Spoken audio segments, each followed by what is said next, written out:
Hey everyone, welcome back to the Grace and Truth Podcast. My name's Taylor Bacon, and I'm the Associate Pastor at Grace Resurrection Methodist Church. I'm James Williams, Senior Pastor. And in this week's episode, we are talking about the 21st century church and what it takes for you to be able to call yourself that. So let's dive into this week's conversation.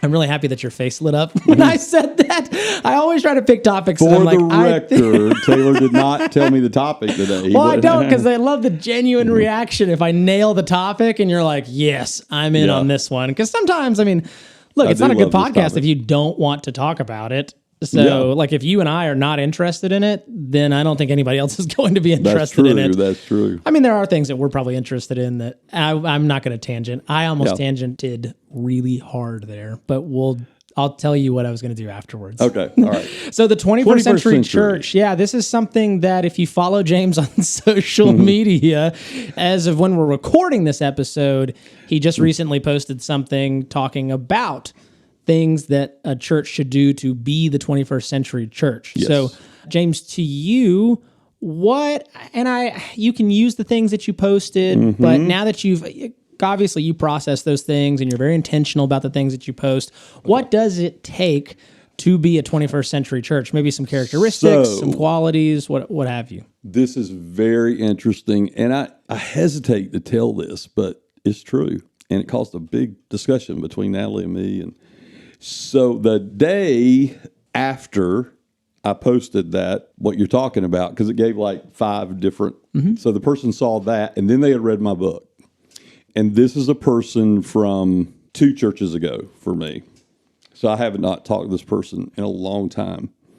But they wrote me an email after they saw that post, and they said, this is really good, but you really didn't do some of these things, as I remember and kind of went down the list. And I had a lot of things I thought about when I read that email, but I've kind of been processing a little bit. And he's right. There were things that I did not do that I do now. And that's kind of, when I was his I'm 57 now. When I was his pastor, I was 33. So I was a young guy. And I was quite full of myself in my 30s. Not, and I'm not anymore. But everybody in the room, sitting here in the room with me right now is making these faces. So I don't know what that means. But anyway, but it did make me think. It did make me think, because my first year of ministry was in 1995. And I was being taught by guys and women who were in seminary in the 50s and the 60s and the 70s. So I did things both politically and theologically in the church like they did it, because that's all I knew. I didn't grow up in the church really, so that's all I knew. And so there were times that I followed the old adage, don't let everybody know every detail of the budget, because if you're doing okay, they won't give. I was told things like that, all kinds of unhealthy things when I was younger. Don't let them know, because they won't give if you let them know everything. And so I would kind of pull back a little bit sometimes on budget and not put everything out there. When you worked with me in our last church, I totally didn't do it that way. I was very much like, we got to let people know. And here I've been very, very upfront about it. So that was one thing. And I think people kind of were okay with that, the folks in the pew. A lot of people were just like, okay, I trust the church. I guess they're taking care of the money. And they would tithe or give, and we do ministry. The other thing that I'm doing differently that I think the 21st century absolutely demands are pastors who are upfront about their struggles and their weaknesses. Again, I came into ministry being taught by folks who were very much in the mode of the pastor has to be very careful about what they allow the congregation to know about them personally, about their struggles. You are a role model. You need to act like a role model. Sometimes maybe even if you're not that role model, act like that role model. Fake it till you make it, right? Yeah, and that's an easy one to happen in the church because pastors get put on these pedestals a lot of times, and it's not healthy at all. I think your generation and younger even, they want to know that their pastor's not perfect. They're okay with that. They just want to know that their pastor has integrity and that their pastor is trying to improve if they struggle with something. But they're okay with knowing that the pastor's not perfect. Now, my generation and older, a lot of times they're not so okay with that. They're just fine thinking the pastor's perfect, which is not a healthy thing. It's just not. And I believe that churches that will make the biggest impact in the future are going to be pastors that, I'm not saying air your dirty laundry. That's not what I'm saying. But that you can look at your congregation and say, hey, yeah, I'm called. And because I'm called, I need to be able to practice what I preach, and I need to be able to emulate what a strong, stable Christian life is. But there will be days that I struggle, and here's how I deal with that. Whereas I'm not sure that 20, 30 years ago, pastors weren't all comfortable doing that. And the ones that did probably encountered some difficult things in their ministries. And I could give you examples that I know of some pastors that tried to be upfront and it came back to bite them. Yeah. Frankly. Yeah. Well, this is interesting. And I guess I could tell you I predicted that you would answer that way because I saw your post on Facebook. Yeah. But I will say that I think my answer is different, but my answer I'm interested. Yeah. My answer is different, but it complements yours really well because I think you are asserting this is how a 21st century church and then a 21st century pastor should lead.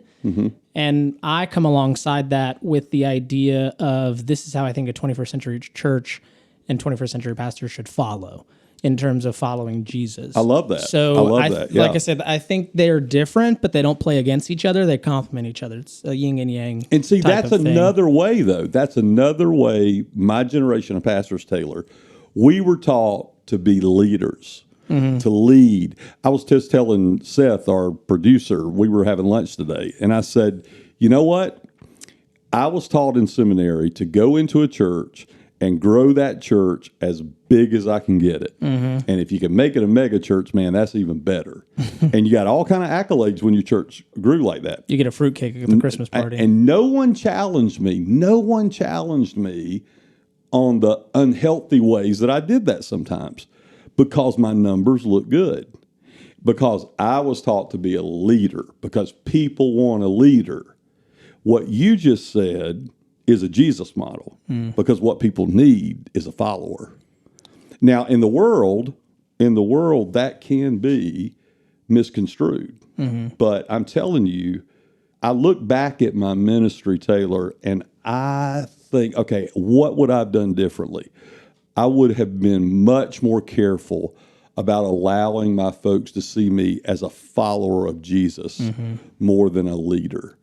But I leaned very much into the leader model, and people did follow me, and I made some mistakes too. But I love that idea, and so I have a question for you then. So, are you saying that your generation of Christians are they turned off by someone who is like that strong leader model, or do you have to be both? You have to say, well, I'm following Jesus, but I'm going to lead this thing.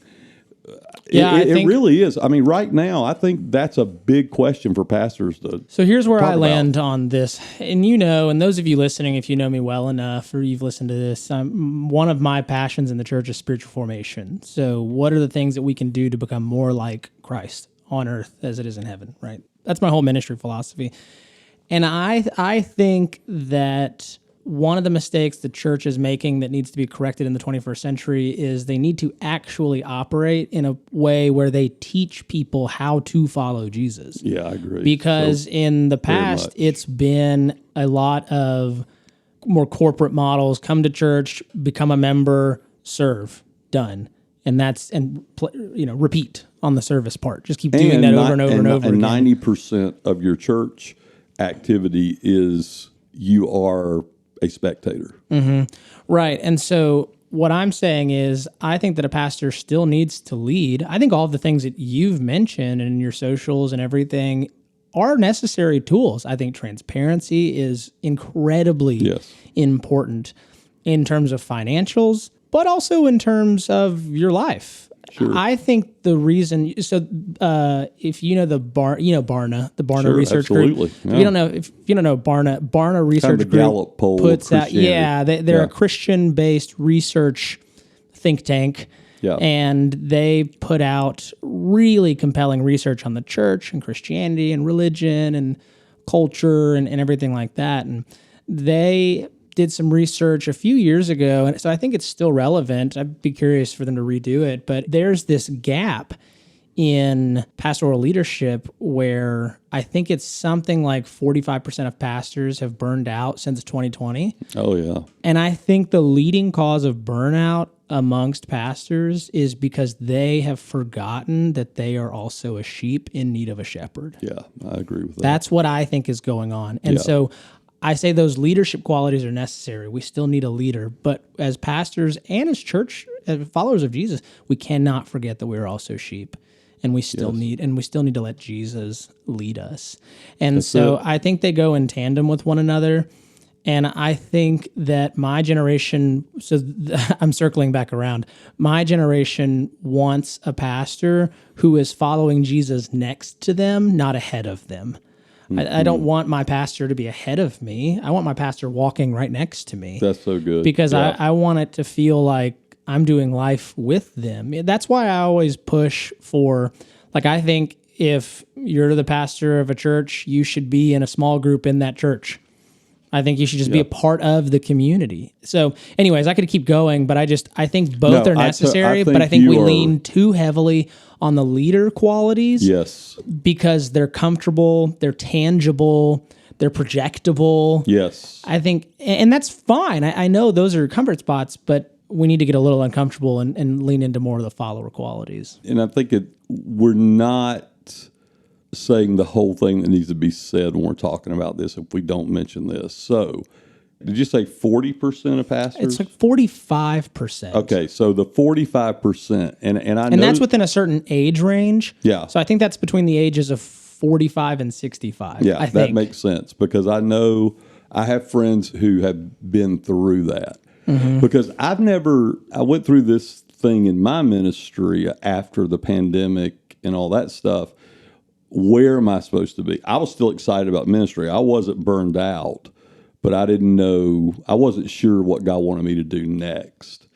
And so I really began to think and pray. I had friends who were definitely burned out. They just didn't even know if they wanted to be in ministry anymore. What happened to those people is churches, instead of walking alongside them, got rid of them. Mm-hmm. And the reason for that is because we have not taught our congregations to deal with a pastor as a human being. And that's a big issue, I think, for us in the 21st century, too. I think churches, when a pastor goes through those things, they often do not know what to do with that, especially if the pastor has done something wrong or there's been some kind of thing that happened that there was this kind of punitive decision that had to be made. And what we see in churches, and Barnett has some research on this too, but what we see in churches is it's like, okay, this pastor is struggling, let's get a new pastor, because the pastor got to be on board and in sync. And if the pastor's not in sync, we don't know what to do about that. Let's just get another pastor, which is a terrible way to deal with it, which is also that mindset of the pastors, we can't deal with it if the pastor is not perfect. But I do think it's a certain generation that deals with it that way. Mm-hmm. I think a younger generation is absolutely more of the mindset, especially your generation, because you're 30. And I think that they want to walk with the people that lead them, even if they're struggling, which is a beautiful thing and which is a Jesus thing. Yeah, in a lot of ways, they want a peer. Yeah. And people want peers right now, because they want community. Right. So I've come up with 3 values that a church should hold if they're to accomplish what you and I are talking about. And I think I'm curious your thoughts. We'll land with this. So I'm curious your thoughts on these 3 words. One of them is your favorite word right now. What is it? So I know you'll agree with it. Well, I'll get there. Okay. I'll save that for last. So that'll be number 3. Right. So the first one, I think for a church to be a 21st century church, to lead and to follow, they have to be unhurried. The second one is they need to be open-handed. So that's the transparency key we were talking about. Yes. Or you can also look at it as, what are we holding on to too tightly? Our finances, our vision, our mission, our facilities, we need to be open-handed. And then the last one, we need to be present. Oh yeah. You like that word, don't you? Well, I do, but you tell me I shouldn't promote myself. So well, you already mentioned your book once, so you only have like one more time this month that you can say it. No. But what do you think about those 3 words, and what do you think it takes? I think it's great. I think it's perfect, actually. Seriously. Those 3 words are what will reach people most effectively for Christ in the 21st century. No question. No question. And I know my need for people to be present with me in what I'm doing right now as far as my growth spiritually and all kinds of other things. But I'm telling you, the transparency piece, and I'm telling you, Taylor, I've been around so many leadership gurus. I've read so many leaders. When I was trying to decide what was next for me, when I was trying to discern, and I was praying, and I went to a monastery, and when I left the monastery, the last day I was at the monastery, I was journaling, sitting in this little room with a bed and a table and a little closet to put your clothes in. That was it at this monastery. And I was journaling, and I said, God, what am I going to do? What do you want me to do? And he said, take off the tool belt, because I was big on the tool belt thing. I'm an information hound. I love to read. I love to study. I love to research. I love to study trends, not only in churches, but everything. I love to watch that stuff. And that was what drew me probably to advertising, because you got to know all that stuff in that field. But God said very clearly to me, and this has happened to me very few times in my ministry. You will not find me telling a lot of stories like this, because it just hasn't happened to me. But in that moment, it was clear. God said, take off the tool belt. I said, what am I going to do without the tool belt? This is what I do. This is how I've done everything for 30 years. And I started to write, and I just wrote, feed my sheep. That's what you can do without the tool belt. Good. Feed my sheep. And so that became more real. I'd preached that sermon so many times over the years, but I had not embraced it as what God was calling me to do. I did it. I fed sheep, but I really jumped into worldly models way too often before I fed them. And so the 21st century, I think, Taylor, people just want real. They want real. They don't want to be fed the formulas, because I was good at feeding people formulas. And my churches grew. We were able to do some good things with that. So I'm not discounting that now. I'm just saying that sometimes it's easy to get work out of Christians, and they don't have a clue why they're doing it necessarily. And I think we did a lot of that in the 20th century. And in the 21st century, I think people are saying to us, feed us, but show us the way, walk with us, but we need to know the word. Because you and I have talked about this. Probably the biggest thing that I see that the church is struggling with right now is we don't really understand the true word of God. And so, I don't know. As I get older now, and it's a beautiful thing for me to see your generation so interested in this, I'm going back to the basics. The weird thing is I'm kind of going back to the basics. And the basics are enough. They really are enough. That's a really great segue into our recommended practice out of this. So if you're listening to this and you're thinking, yes, I would like to be unhurried, open-handed, and present, how do I do it? My recommended practice for you is the practice of very basic Sabbath, which kind of freaks people out, because when I tell you to practice Sabbath, that's one thing that I think we have to teach people how to do, because we must. No one has any idea how to do it properly. And listen, my grandmother was a good Southern Baptist.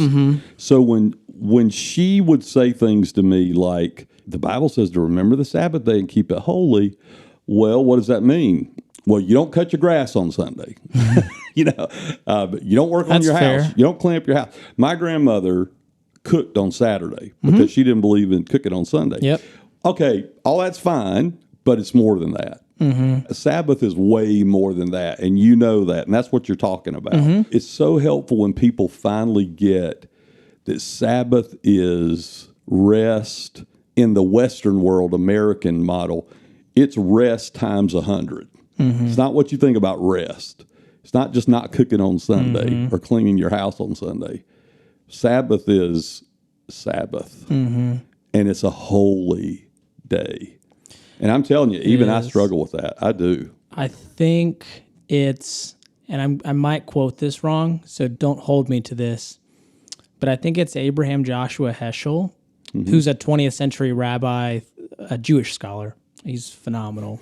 I think he said that observing Sabbath is a foretaste of eternity. Yeah, I love that. And so every time we practice Sabbath, we are tasting what the kingdom of God is like. That should be what Sabbath looks like.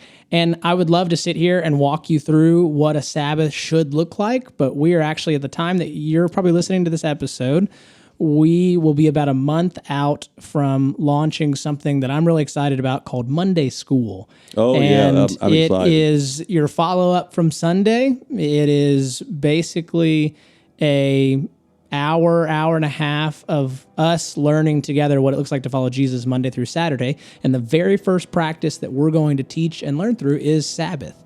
And so that is something that I'm really excited about, because I think in order to be able to adopt any practice, you first have to stop and be present. Absolutely. To your point, I can't effectively read scripture unless I've stopped. I can't effectively establish a prayer relationship with God unless I've stopped. I can't effectively be generous. All of those hinge on Sabbath, which is essentially stopping, resting, and delighting in God. I love that. And one of the things that you and I talked about when we decided we were going to work together again, as I said, I want you to think outside the box. And so Monday School, that's outside the box. So I just want to commend you. But that's well, my ideas aren't original. I just won't tell you where I get them from. No, I love it. I love it. Oh, man. Well, that's a wrap on this week's conversation, but we hope it's been meaningful to you, and we hope that you'll share it with others so it can be meaningful to them. And as always, you can find us on YouTube, Apple Music, Spotify, and on our website at graceresurrection.org. We'd love for you to continue to join us each week for our next episodes of the Grace and Truth podcast. But until next time, may the good Lord bless and keep you. Until we meet again.